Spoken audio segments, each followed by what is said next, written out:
जी, इस बार लड़ाई ट्रायंगुलर लगती है क्या? एक नई पार्टी भी आई है, जनसुराज पार्टी, प्रशांत किशोर जी आए हैं। भैया क्या है, एक पार्टी इस देश में 1550 पार्टियां हैं, इसमें सबसे ज्यादा बिहार में है।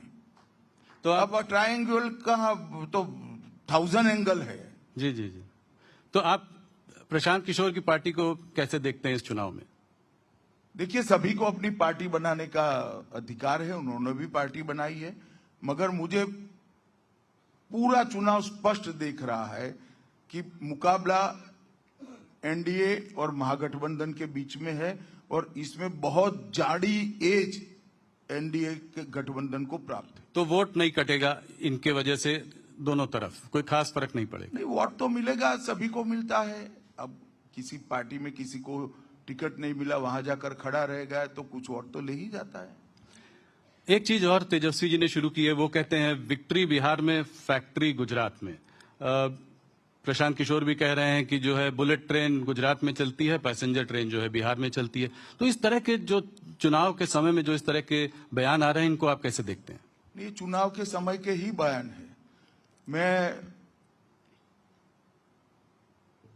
लालू प्रसाद यादव जी को पूछना चाहता हूं कि बरौनी का कारखाना किसके समय में बंद हुआ? उनके गठबंधन के समय में बंद हुआ, जो मोदी जी ने चालू किया जी। इतने सारे इथेनॉल बनाने के कारखाने किसके समय में लगे? मोदी जी के समय में लगे। पेट्रो रिफाइनरी किसके समय में आएगी? मोदी जी के समय में आएगी। पीएम मित्र पार्क, जिसके अंदर हजारों करोड़ का इन्वेस्टमेंट होगा, टेक्सटाइल पार्क बना, वो किसके समय में बना? मोदी जी के समय में बना। और ये सारा बिहार का इंडस्ट्रियलाइजेशन जो बंद हुआ, वो किसके समय में बंद हुआ? लालू जी के समय में बंद हुआ। कानून और व्यवस्था के चलते बंद हुआ। नीतीश बाबू ने 20 साल तक कानून और व्यवस्था अच्छा सुधारा है। मोदी जी ने पहले इंफ्रास्ट्रक्चर को सुधारा, अब बिजली के कारखाने लग रहे हैं और अब उद्योग भी यहां आ रहा है, आईटी पार्क भी यहां बन रहे हैं और अच्छे एजुकेशनल इंस्टीट्यूट भी यहां बन रहे हैं। जी। राहुल गांधी ने जब यहां पर अपनी यात्रा शुरू की थी तो वोट चोरी यात्रा शुरू की और उसके बाद फिर वो थोड़ा विदेश चले गए और फिर वापस आए। वोट चोरी कितना बड़ा मुद्दा है? क्या आपको लगता है, उनका कहना यह है कि महाराष्ट्र और हरियाणा का चुनाव जो है आपने चोरी कर लिया उनसे, और बिहार में भी अब आप ऐसा ही करने वाले हैं? मेरी तो कई बार समझ में नहीं आता कांग्रेस पार्टी कैसे सोच रही है। अब कर्नाटक का वो कुछ प्रेजेंटेशन बता रहे थे। कर्नाटक में सरकार किसकी है? कांग्रेस की। कांग्रेस की है। तो क्या उन्होंने भी वोट चोरी करा है? हिमाचल का भी दिखा रहे थे।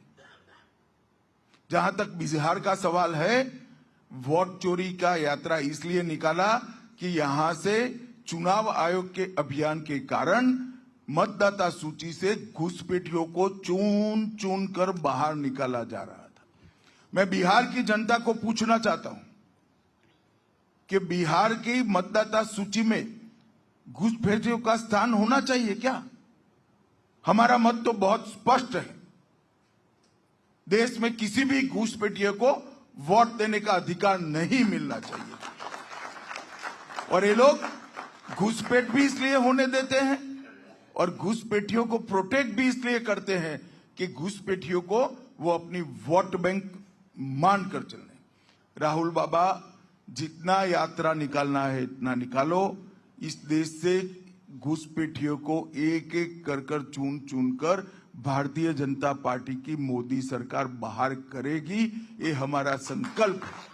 तो इस एसआईआर एक्सरसाइज जो बिहार में हुई, उसमें भी काफी घुसपैठिए पकड़े गए, निकाले गए हैं। देखिए, मतदाता सूची से काफी लोग निकाले गए हैं। कौन निकला है? जो अपने नागरिक होने का प्रमाण नहीं दे पाया वो निकला है जी। तो भारतीय नागरिक होते तो अपना प्रमाण दे ही देते। मुझे या आपको कोई तकलीफ नहीं है जी। हमें जो पूछेंगे हम जवाब देंगे, अपना डॉक्यूमेंट्स देंगे। मगर जो वोट कटे उसमें से सिर्फ 3 ही अपील आया है। अगर अन्याय हुआ है तो अपील होता है या नहीं होता जी?